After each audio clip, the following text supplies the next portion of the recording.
this is an ongoing thing. This isn't clown paint, right? And so, a lot of it was this was your death mask. You weren't painting yourself for your enemy. You were painting yourself to meet the Creator. So, yeah, and there's some things I'll talk about. So you notice I put that, for those of you that were around when Willie stepped in the mud the other day and put some mud on his cheek.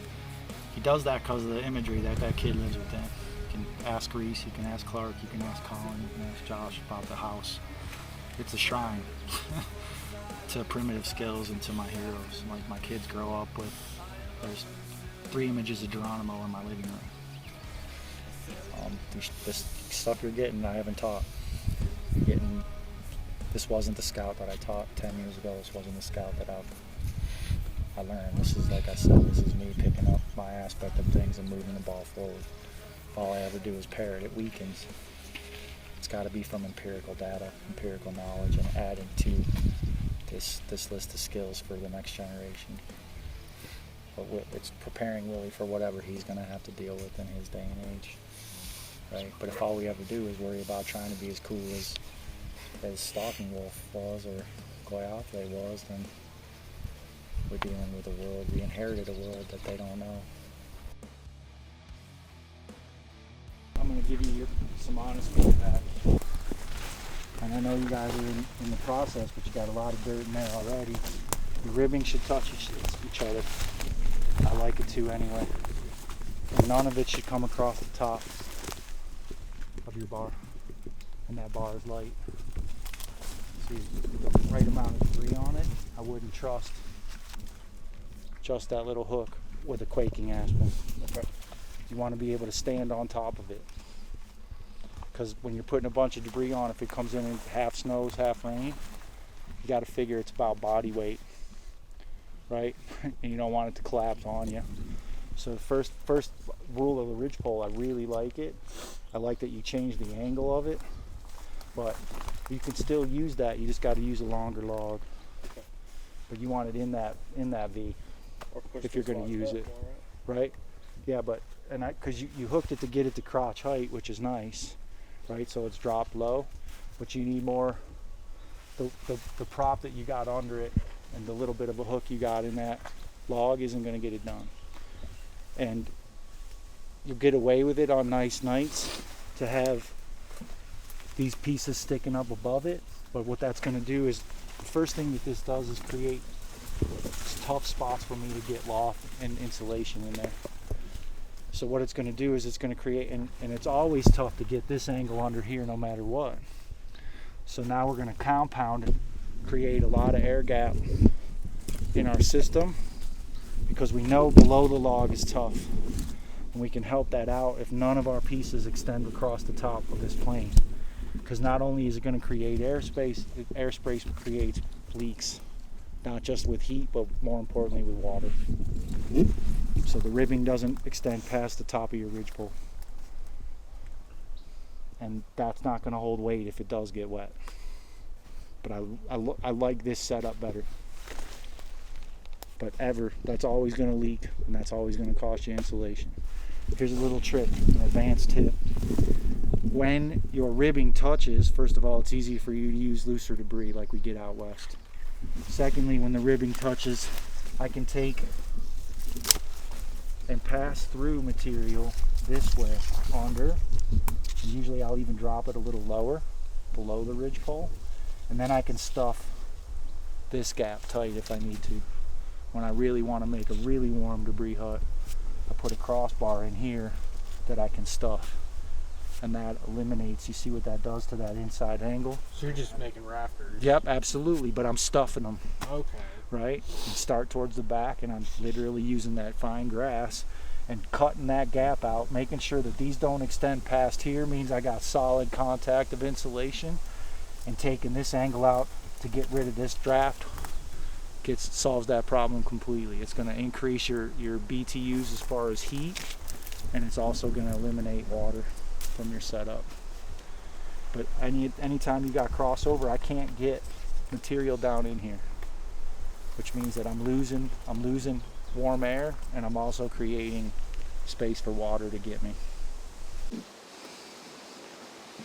But that ribbing's got to be tighter, and you don't want it across the top of that ridgepole, or you're costing yourself. And like I said, you got to figure, especially in Montana, even here, we got snow last week, right? So if you get a bunch of debris on top of here and it comes in as half rain, half snow, figure that you want body weight minimum of standing on that log. If I stood up on that log right now, that's cracking. You get away with it on a light night, but if you're going to build one, like, get in the habit. Like I said, train correctly, and then you know, right? I'm only going to get this far with this much time, right? But I'm at least going to snuggle into it. And it also shows priorities, right? That initial batch of just insulation between me and the ground is priority. Scout pits is the little bit of debris that I need less debris. The trade is that I'm taking longer to dig the hole, right? And I know I'm in a low debris situation in the west no matter what. So they're really nice in that regard. But I also need dry stuff that's going to get me up off the ground. So a grass mat and a partial, man, that's money, right? Then I can insulate it. And I still do the same thing with my right angle shelter. I still can stick stuff through my ribbing and into the wall and stuff that, at least at the head and base. It's hard to do that with where you get in. You're going to have to add that to your door. It's cool. Something in your raft that helps, and having some stuff to stuff in there if it's bad enough. But again, nice grass mat, little insulation between you, enough to just at least squirrel over some of your body, and you lay back in the clothes that you got on and you're dressed right, and that thing's insulated right. That's going to get you out of the snow. That's going to get you out of the rain. And my next layer out isn't build a beefier shelter. It's like, okay, I got to add a little fire to my game. Or some jumping jacks every 2 hours, whatever it might be. But jumping jacks suck, right? That's calories I don't want to spend. Right? I'd rather be able to get some thermal heat as opposed to self-generated heat.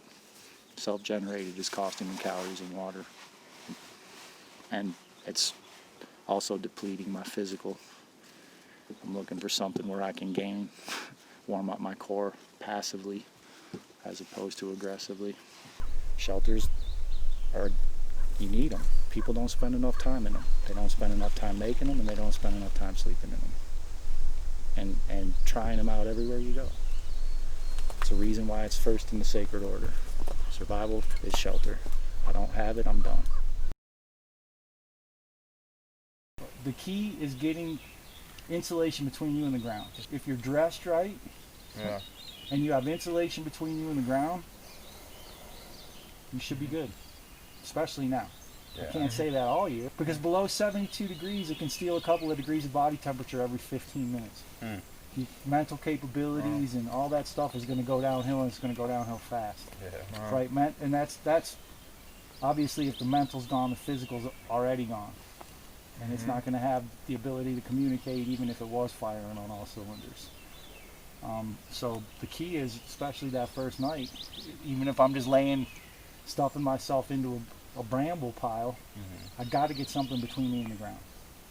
And something I just said to the other team is, that's why, interestingly, if you're going to cheat and bring anything from the outside world, having some kind of a ground pad is going to be high priority on your list, more so than your bag. Right? And that slope is easier to camo and easier to waterproof, easier to insulate. And I'm sleeping flat. And I got that thermal insulation. Sometimes you get savvy and you just throw some boughs and stuff over it, and I'll just heat a fire in there. You can do fire beds in there. You cook a good pile of coals in there and then throw some of that dirt back on top of it. Crawl in there on top of that warmth and throw a couple pine boughs over the top of you to shed water. Then you modify the next day. Then ribbing can go in or whatever. You say, I'm good with just fire bed, right? Or hot rocks, whatever it might be. Right? Yeah. Champ it as need fit. And get better, like I said. What I'm trying to do is get this in your eyesight. Now you're looking at the landscape differently when you're thinking shelter. A lot of work collecting all the debris. But once we got in there, once we really started to get it roughed out, it was really nice. And I slept really hard. It was a good sleep. And I just felt really connected.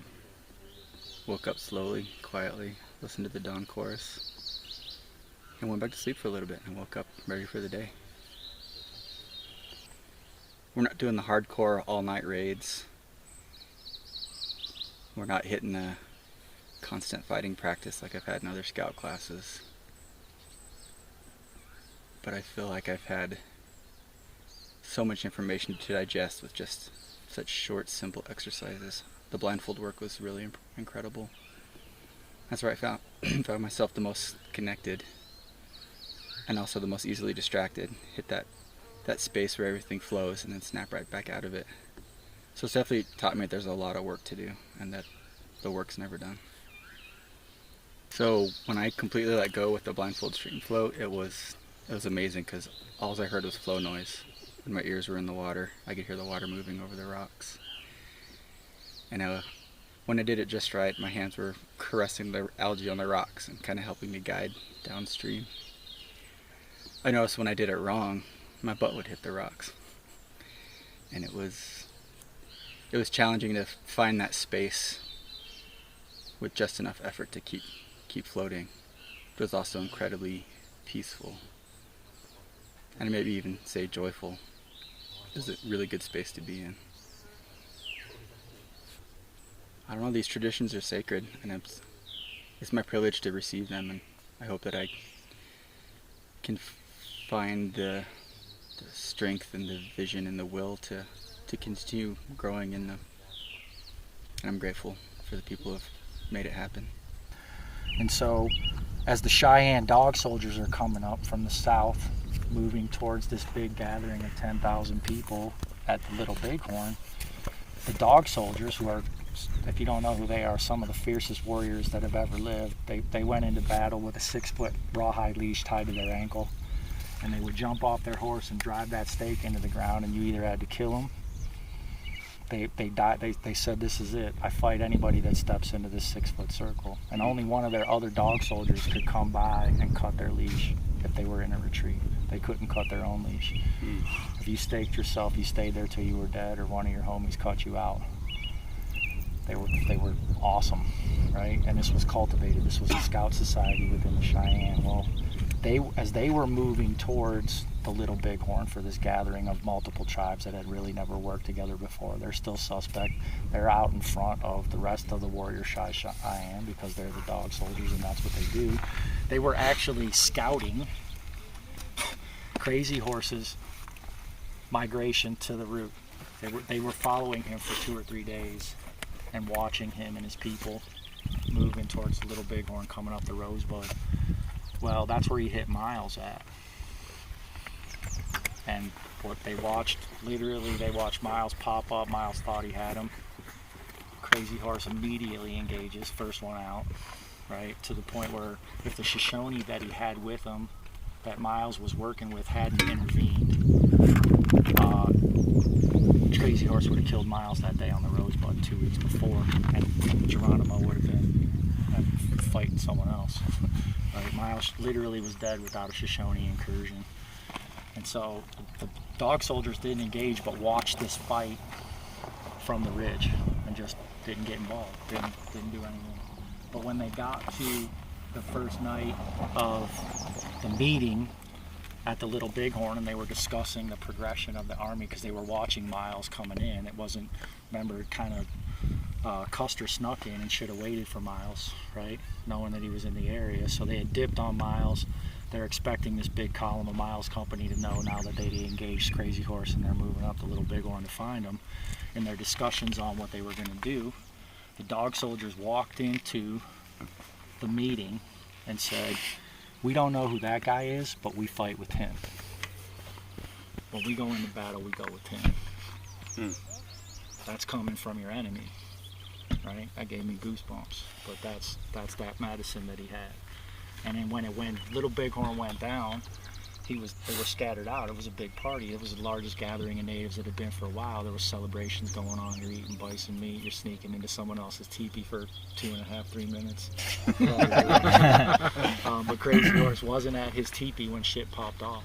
And when he ran to get his shit, his lady was already outside with his war pony being like, you're late, what the fuck are you doing? Like it already, because he had multiple horses that he rode during the day and carried shit with, but he had a particular bay mare that was his war pony, and she's standing out front with his fucking shit like, you're late, get the fuck out there. and that's when they engaged medicine tail coulee, and that's where Custer got killed. He not only did he know where to go, he engaged directly the snakehead and they killed him. So, this isn't just fucking off. This isn't clown paint. You know, you want to be howdy doody. I got a couple other schools I can recommend to you. They play paintball, they have fun, they sneak around, and things blow up in the woods.